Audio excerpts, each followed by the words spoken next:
Сайн байцгаана уу сонсогчдоо та бүхэндээ бичлэгээ өгдөж байгаа үеийн мэндийг хүргэе. 2011 оны 2 дугаар сарын сүүлчээр Валонс хотод нэгэн барилгын компани эзэн ажилчдынхаа нэг болох Маэл Комбие гэх залууд санаа зовж эхэлжээ. Маэл түүний хувьд зүгээр нэг ажилтан байгаагүй, маш дотн итгэж болох залуу байсан бөгөөд ажлаа тасалдаггүй, цаг баримталдаг, найдвартай хүн гэдгээрээ танигдсан байв. Тэр бям гарагийн өглөө барилгын талбай дээр бусдтайгаа хамт ажиллаж байсан ч 9 цагийн орчимд утсаар нэг дуудлага хүлээн авсныхаа дараа хинтэж ямар ч тайлбар хийлэлгүйгээр ажлаа орхон явсан.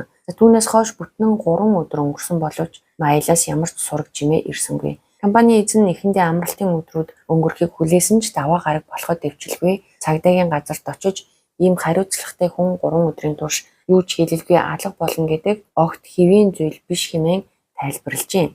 Цагдаа нар түүний өгсөн нэр хаягийн дагуу Валонс хотын төвд байрлах Маэлийн жижиг орон сууцанд готсон боловч хаалгыг нь хичнээн тогссон ч энд хариулсангүй. Байшингийн орчимд түүний автомашин ч байсангүй. Ингээд мөрдөн байцаагчид Маэлийн гэр бүлийг хайж хамгийн түрүүнд ээжтэй нь холбогддог. Ээж нь ч мөн хүүгээ 3 өдрийн турш хараагүй, түүнээс ямар ч мэдээ аваагүй байсан ч насанд хүрсэн залуу учраас хаа нэг газар найз нөхдөдөө хамт явж байгаа байх хэмээн бодож эхэндээ нэг санаа зовоогүй гэдгийг хэлсэн байна.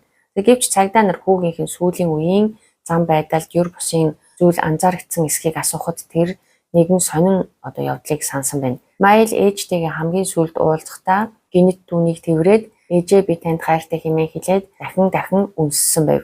Тэдний харилцаа ер нь сайн байсан ч гэсэндээ хүүн урд өмнө хизээч ингэж сэтгэл хөдлөлөө илэрхийлж байгаагүй тул ээжд нь энэ үйлдэл ихэд хачирхалтай санагдсан байна.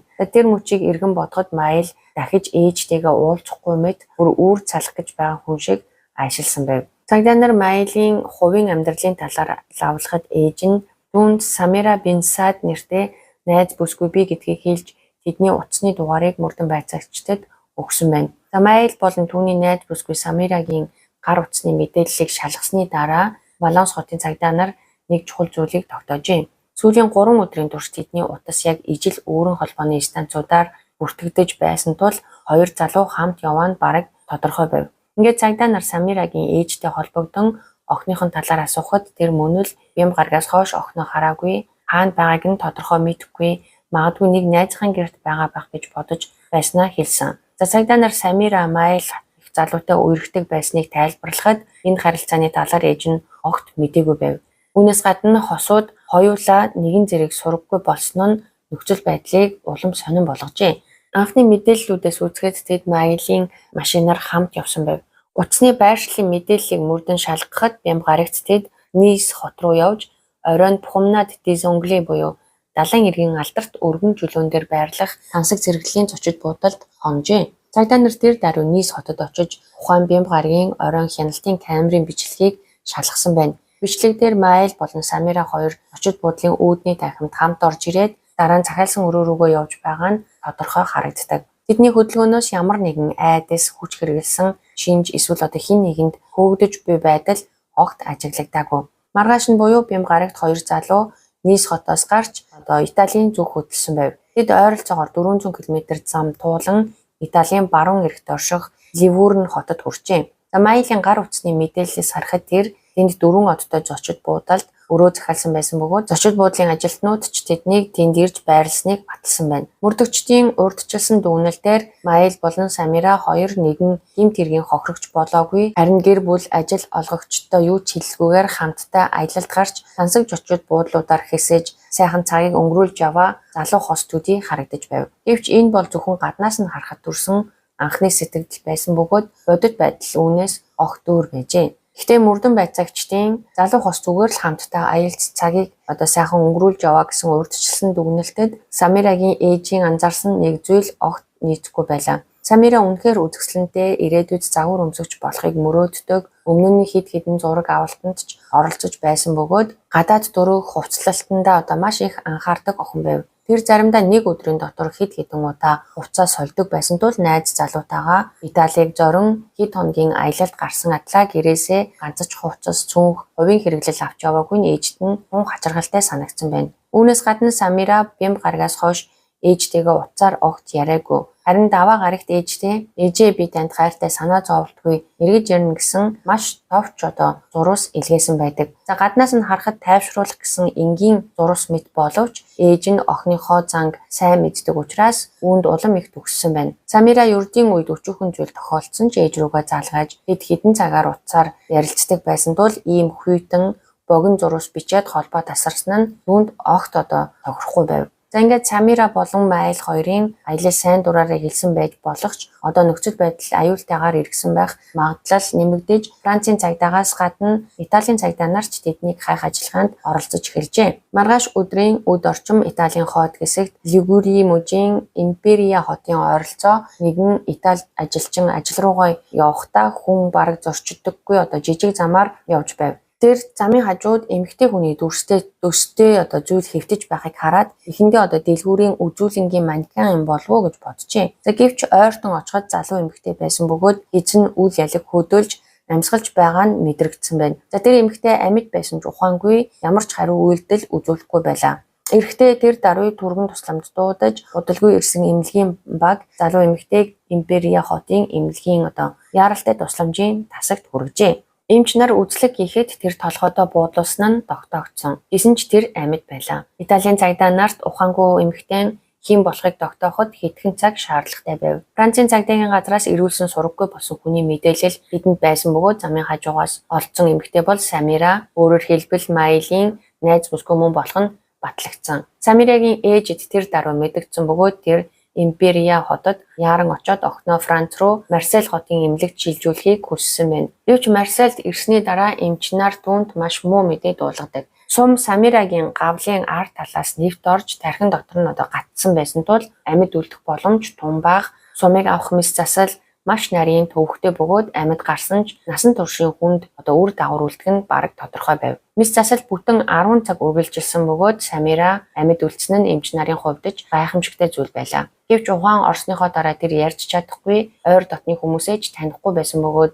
өөрт нь юу тохиолдсныг тайлбарлах ямар ч боломжгүй байв. Тэр удаан хугацааны сэргээн засах эмчилгээний дараа нэг өдөр ой санамж хэл яраагаа сэргээж болсон явдлыг ярьж чадах эсхийг хинч мэдэхгүй байв. За энэ мэдээ Францын Валонс хотын мөрдөн байцаагчдад хүрэхэд хэрэг бүхэлдээ өөр шатанд шилжив. Өмнө нь тэд зөвхөн шилжихдээ сураггүй алга болсон хоёр залууг хайж байсан бол одоо Самираг алахыг завдсан эрүүгийн хэргийг мөрдөж эхэлсэн бөгөөд хамгийн түрүүнд олж тогтоох шаардлагатай хүн нь түүний найз залуу Майл байсан. Гэвч хэрэг болсон газраас бараг ямар ч баримт олдоогүй. Италийн цагдаа нар Самираг цуснд хутгалцсан байдалтай олсон зам болон түүний ойр орчныг маш нарийн шалгасан ч гар утас бичиг баримт гар зүүнх ачаа тийш гээд түүнд хамаарах нэг ч зүйл байсангүй. Тэр газар Самираг өөр хаа нэгтээ буудсны дараа авчирч хайсан байж болмоор харагдаж байв. Харин удалгүй Майлтай холбоотой чухал мэдээлэл гарч ирдэг. Тэр Италиас Францад иргэн ирсэн төдийгүй Валонс хотын ойролцоо байгааг банкны мэдээлэл харуулсан байна. Самирагийн банкны картаар Валонс хотын захын хэсэгт байрлах зочид буудалд хэд хэдэн удаа төлбөр хийсэн байсан. Ингээд мөрдөн байцаагчдын хувьд хамгийн чухал зүйл тодорхой болдог. Самираг Италид үхлийн ирмэг дээр хэвтэж байхад Майл аль хэдийн Франц руу ганцаараа буцаж ирээд зочид буудалд байрлаж байжээ. За түүнийг баривчлах ажиллагаа үргэлжилж байх зуур цагдаа нар ойр дотны хүмүүс найз нөхдөөс нь мэдүүлэг авч Самираг алахыг завдсан шалтгааныг тогтоохыг оролдож эхэлсэн байна. Гаднаас нь харахад гүн дурлсан залуу хос мэд байсан тэдний харилцаа үнэн хэрэгтээ аль хэдийн ноцтой хямралд орсныг мөрдөн байцаагчид мэджээ. Самира үзэсгэлэнтэй бүсгүй байсан учраас эрчүүдийн анхаарлыг байнга татдаг. Харин Майл үүнийг дэвчиж чаддаггүй маш их хаарддаг байв. Найз нөхдийнх нь ярьснаар тэд байнга маргалддаг байсан бөгөөд заримдаа Майл түүнд гард хүрдэг байж. Нэг удаа шөнийн клубт байхдаа тэр олонний нүдэн дээр Самираг алгадсан бол өөр нэг удаа тамхиар түлж байсан тухайч эрчүүд мэдүүлсэн байна. Гэтэ тэдний харилцааг бүр мөсөн өөрчилсөн өөр нэг нууц байлаа. Майлд чин сэтгэлээсээ дурлсан Самира түүнийг аль хэдийн гэрэлсэн хүн болохыг саяхан олж мэдсэн байв. Майл дөнгөж 22 настай байсан ч ахлах сургуулийнхаа найз бүсгүйтэй 18 настайд гэрэлсэн бөгөөд гэр бүлтэй болсныхоо дараач эхнэрээ байнга хуурж олон эмэгтэйтэй харилцаатай явсан тул Самира түүний анхны нууц амраг огт биш байжээ. Майл эхнэрээсээ салж байгаа удахгүй албан ёсоор гэрлэлтэд цуцлуулна гэж Самира тайлбарласан бөгөөд энэ нь худал зүйл биш байв. Нөхрийнхөө олон удаагийн араар тавилтаас залхсан эхнэр нь үнээр гэрээсээ явж тэд тусдаа амьдарч эхэлсэн байжээ. Гэвч цагдаа нар Маилийн орон сууцанд нэгжлэг хийх үед Самирагийн мэдээгүй байж болох үрч том баримт олсон байна. За зочны өрөөнд нь залбирлын дэвсгэр байсан бөгөөд Маил саяхан исламын шашинд орсныг мөрдөн байцаагчид энэ үеэр мэджээ. Гэхдээ энэ нь хэрэгт ямар нэгэн холбоотой зүйл биш тул мөрдөн байцаалтын гол асуудал болсонгүй. Харин тэр дэвсгэрийн эргэн тойронд хагас дугуй хэлбэрээр байрлуулсан 17 зураг цагдаа нарын анхаарлыг татсан бөгөөд тэдгээр нь жирийн гэрэл зураг бус хэвлийт их хүүхдийн хит авианы дүрсүүд байв. Өөрөөр хэлбэл Маил зөвхөн гэрэлсэн хүн байгаа зогсохгүй тустай амьдарч байсан эхнэр нь түүний хүүхдийг тээж байжээ. Тэгэхээр Самиратай харилцаа нь хардалт, хүчирхийлэл, худал хуурмаг болон давхар амьдралаар дүүрсэн ийм нөхцөлд Самираг алхахыг завдсан хэрэг гарсан байв. Гэхдээ Маил Комбье хаана байна вэ? Цагдаа нар түүнийг удаан ирэх шаардлага гарсангүй. 2011 оны 3 дугаар сарын 4-нд тэр өөрөө Валонс хотын цагдаагийн газарт ирж Самираг алхахыг завдсан хэргийг мөрдөж байгаа цагдаа нартай уулзах хүсэлтэй байгаагаа хэлээд өөрийгөө Маил Комбье хэмээн танилцуулжээ. Түүнийг тэр даруй саатуулж байцаалт эхлүүлсэн байна.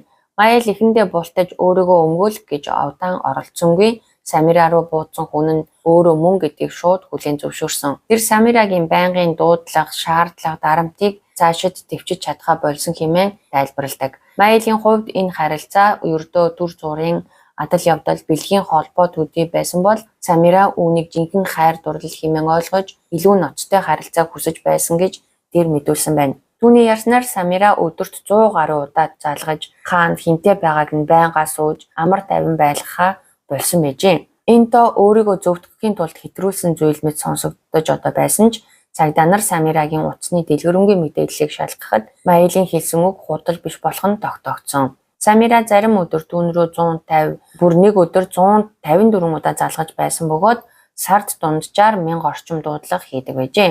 Тиймээс Самира түүн рүү байнга залгаж дарамтлагдаг байсан нь баримтаар нотлогдсон ч энэ нь хин нэгнийг толгойд сум зоох шалтгаан байж огт болохгүй байв. Үүний дараа Маил тэднийг Итали руу явахаас өмнөх Баасан гаригийн орой юу болсныг тайлбарласан. Тэр үед тэдний харилцаа аль хэдийн маш муутсан байсан бөгөөд хоёулаа санаандгүйгээр нэг шөнийн клубт таарсан юм байна. Маил өөр бүсгүйтэй хамт байж тэр эмэгтэйг үнсэж байгааг харсан Самира маш их уурлан түүнтэй маргалджээ. Удалгүй Самира клубээс гарч түлхүүрээр Маилийн машины будгийг зурсан байна. Үүнийг мэдсэн Маил маш их уурлаж клубын гадна тэдний маргаан улам ширүүссэн. За тэр үед Самирагийн үеэлүүд оролцсноор олон хүнийг хамарсан зодон болж Маилийн хэлснээр тэр өөрийг нь зодож цаашлаад буудаа гэдгийг хэлэн хаан ч явсан буудаж магадгүй хэмээн сүрдүүлсэн гинэ. Тиймээс маргааш нь тэр ажилдаа очсон ч айдас нь арилаагүй тул ажиллаа орхиод Валонс хотын нэгэн хорооллоос хууль бусаар буу худалдаж авсан байна. Өөрийгөө хизээч хаанаас ч буудуулж магадгүй гэж айж байсан учраас өөрийгөө хамгаалахын тулд зэвсэг авсан гэж тэр тайлбарласан ч мөрдөн байцаагчдын хувьд энэ нь Самирагийн толгой руу буудсан үйлдэлийг огтхонч зөвтгөх үндслэл болж чадахгүй байлаа. За ингээд тэд хамгийн чухал асуултаа тавьсан. Хэрв Самираг алах санаагүй байсан бол Италид яг юу болсон бэ? За Маил өөрийгөө дахин өмгөөлж Итали руу явахдаа Самирад хор хүргэх биш, харин харилцаагаа нэг мөр дуусгаж хоёр тийш болох талаар ярилцахыг хүссэн гэж мэдүүлсэн байна. Түүний ярьснаар Империя хотын ойролцоох уулархаг замаар явж байх үед дахин ширүүн маргаан гарч тэр бууга гарган зөвхөн Самираг айлгахыг хүссэн аж. Гэвч гэнэт бууны гох санамсаргүй дарагдсан бөгөөд энэ бүхэн осол байсан гэж тэр тууштай мэдгдсэн байна. Гэвч мөрдөн байцаагчид өөр нэг чухал зүйлийг асуусан. Тэр үнэхээр санамсаргүй осол болсон юм бол яагаад шархацсан Самирад туслаагүй юм бэ? За Маилийн хэлснээр буудуусны дараа Самира газар унахыг хараад тэр айд сандран машиндаа суугаад шууд Франц руугаа буцсан гэнэ. За Францад ирснийхаа дараа хэд хоног ямар ч зориггүй тэнэж явсан бөгөөд эцэст нь үннийг нуухын оронд өөрөө цагдаад очиж бүгдийг хэлэх нь хамгийн зөв гэж бодсон учраас сайн дураараа бууж өгсөн хэмээн тайлбарладаг. За гэвч мөрдөн байцаагчдын хувьд энэ бүх тайлбар огт үнэмшилгүй байлаа. Маил өөрийгөө бараг хохирогч мэтээр дүрсэлж Самираг байнга дарамтлагдаг байсан учраас бүх зүйл санамсрүйгээр ийм төгсгөлд хүрсэн мэт ойлгуулахыг оролдож байсан.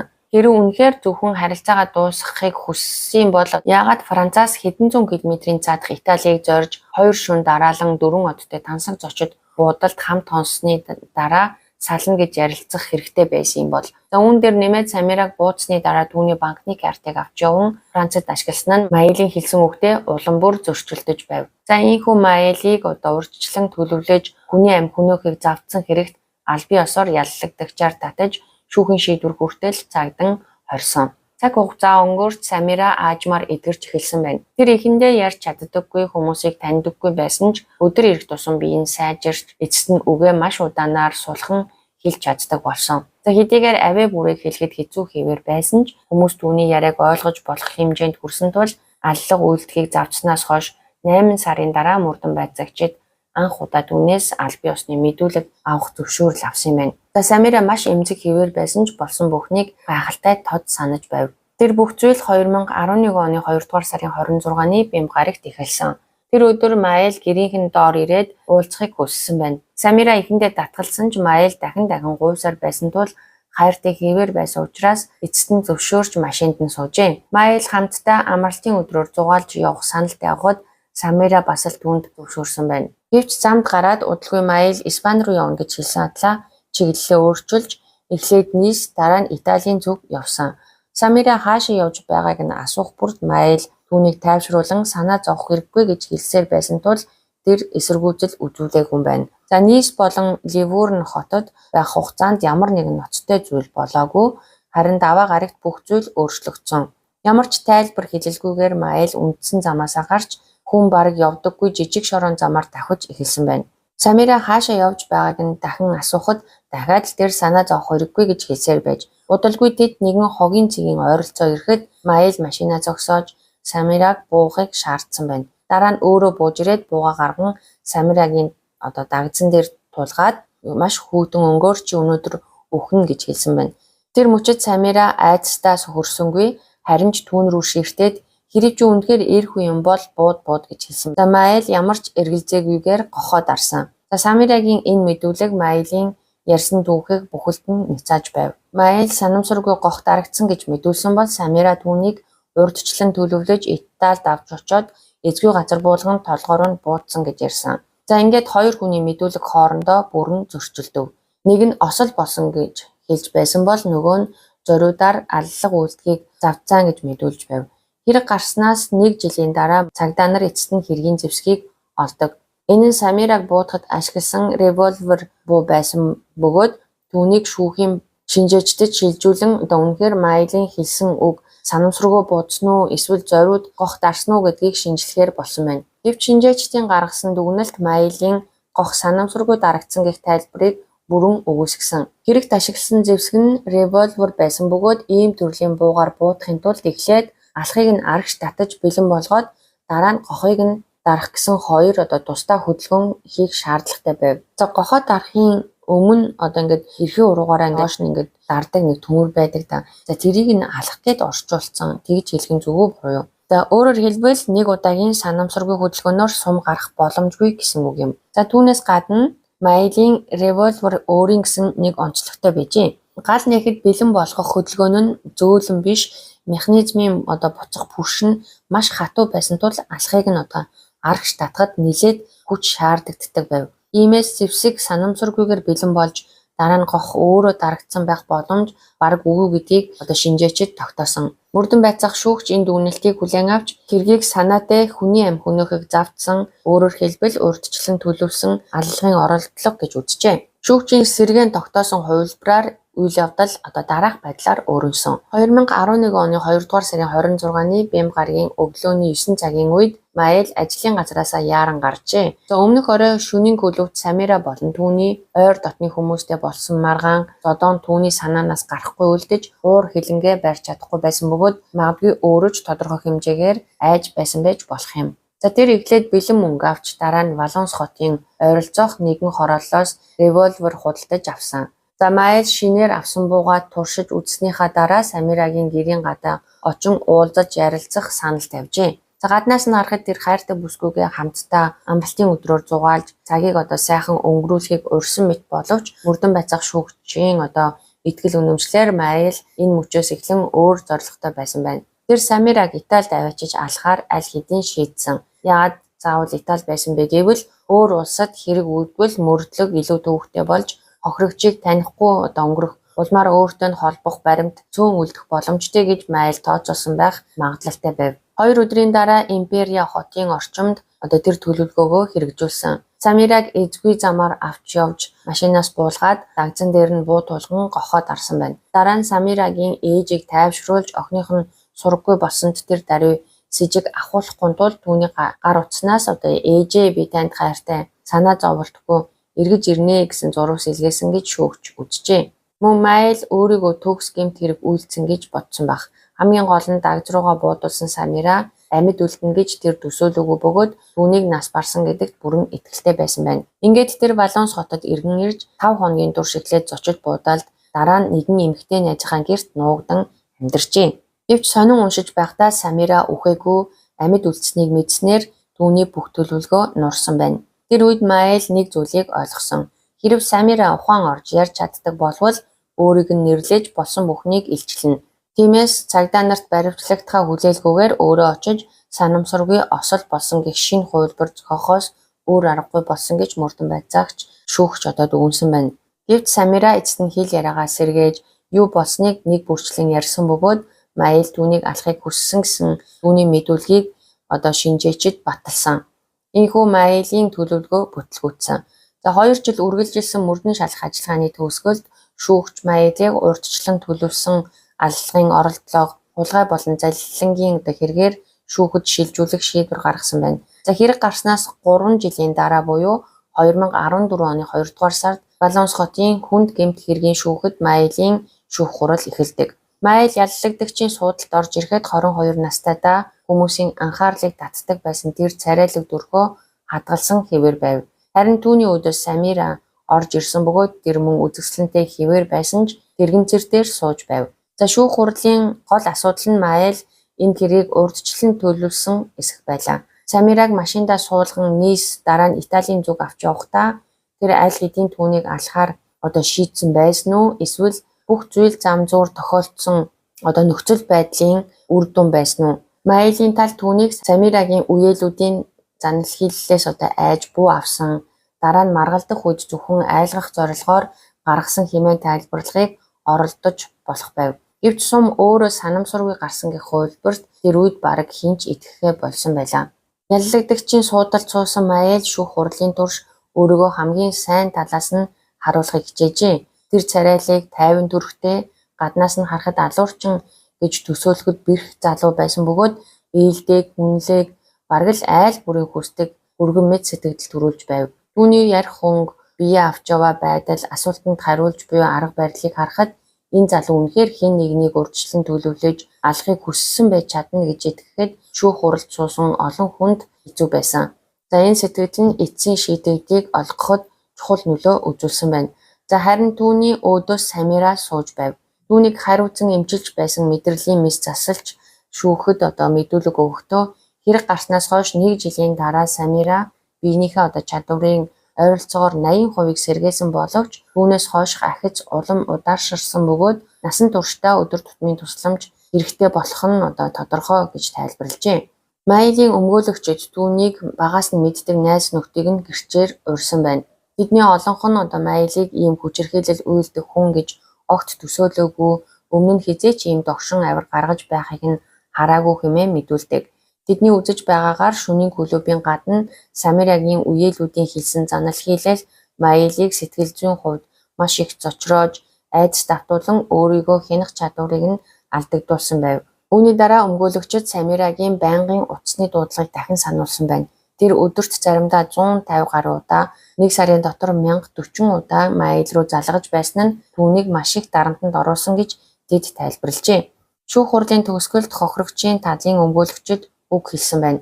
Тэд Майлын хэрэг үйлдэхээс өмнө, үйлдэх үеийн болон дараах зан авир бүхэлдээ санаатаагаар алахыг хүссэн хүний үйлдэлтэй тохирч байна гэж үзсэн. Тэр ухаалаг тооцоотой зорилгоо биелүүлэхээр шийдсэн хүн байсан бөгөөд Самирад үхэн гэдгийг нь хэлээд дараа нь үнэхээр гохоо дарсан гэж тэд онцолсон байна. Мөн револьверийн алах санамсаргүйгээр өөрөө арагш татагдах боломжгүй, гохч өөрөө дарагдаагүй гэдгийг шинжээчид баталсан. Үүнээс гадна Самирагийн ээжийг тайвшруулахын тулд охиных нь утаснаас зурвас илгээсэн, дараа нь түүний банкны картыг ашигласан зэрэг үйлдэлүүд нь Маялийн гэмт бурууг улам тодорхой болгож байна гэж хохирогчийн талын өмгөөлөгчид мэдэгджээ. За дараа нь прокурор дүгнэлтэд танилцуулсан боловч түүний байр суурь бүхэлдээ Маялийн эсрэг чиглэлсэнгүй. Тэр Маялыг зэвсэг авахд хүргэсэн гол зүйл нь айдас байсан байж магадгүй гэж үзсэн.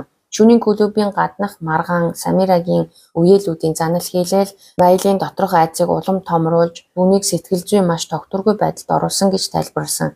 За гэхдээ буудсан мөчид Маял үйлдэлээ бүрэн хянаж байсан. Тэр мөчид Самираг алахыг хүссэн гэдэгт прокурор эргэлзээгүй байлаа. Харин урьдчилан төлөвлөлт яг хизээнээс эхэлсэн бэ гэдэг асуулт тодорхой бус хэвээр байсан бөгөөд магадгүй Самираг машинд суулгасан үеэс биш харин буутахаас хэдхэн минутын өмнө шийдсэн байж болох юм гэж тэр үзжээ. За ингээд прокурор Маялд 15 жилийн хорих ял оноож суллагдсаныхан дараа шүүхийн хяналтанд байлгах мөн заавал имчилгээ хийлгэх шийдвэр гаргахыг шүүхээс хүссэн байна. Маялийн өмгөөлөгчид харин урьдчилан төлөвлөсөн гэх дүгнэлтийг бүх хүчээрээ нийцаахыг оролджээ. Тэдний тайлбарласнаар Маял гэмт хэрэг үйлдэхээр нарийн бэлдсэн хүний адил уул мөрөө нуух ямар ч арга хэмжээ аваагүй өөрийн машин гар утсаа ашиглан аялсан бөгөөд хаашаа явсныг нь тогтооход амархан бүх мэдээллийг үлдээсэн байв. Хэрэг тэр үнэхээр урьдчилан төлөвлөсөн аллах хийх гэж байсан бол ийм ил тод байдлаар явахгүй байсан гэж өмгөөлөгчд нь үзсэн.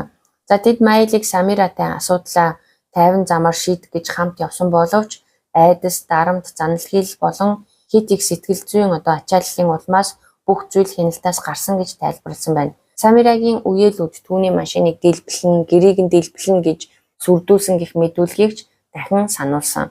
За үүн дээр нэмээд 1 сарын дотор 1040 удаа, 1 өдөр 150 удаа, өөрөөр хэлбэл ойролцоогоор 6 минут тутамд 1 удаа эрх дуудлагыг хэн дэвжиж чадах вэ хэмээн өмгөөлөгчд нь асуусан байна. Тэдний үзэж байгаагаар Маял туйлдаа хурж маш эмзэг тогтворгүй байдалд орсон үедээ буу гарган Самира руу буудсан бөгөөд энэ нь урьдчилан бодож төлөвлөсөн аллах бус айдас болон сэтгэл зүйн дарамтаас үүдсэн үйлдэл байсан. За 3 өдөр үргэлжилсэн шүүх хурлын эцэст шийдвэр гарч Маялд 13 жилийн хорихял оноосон юм байна. За аз болоход энэхүү хэрэгт хүний амь эрсдээгүй. За гэхдээ Самирагийн өнөөгийн хувийн амьдрал, эрүүл мэндийн бодит байдал болон Маялийн ял эдэлснээ дараах нөхцөл байдлын талаар олон нийтэд нээлттэй баталгаатай шинэ мэдээлэл бараг байдаггүй юм байна лээ. За ингээд Маял болон Самира нарын хэрэг ийхүү өндөрлөж байна. Таалагдсан бол лайк болон subscribe дараад суугаад дэмжээрэй манайхаа. Дараагийн дугаараараа уулзтлаа. Түр баяртай.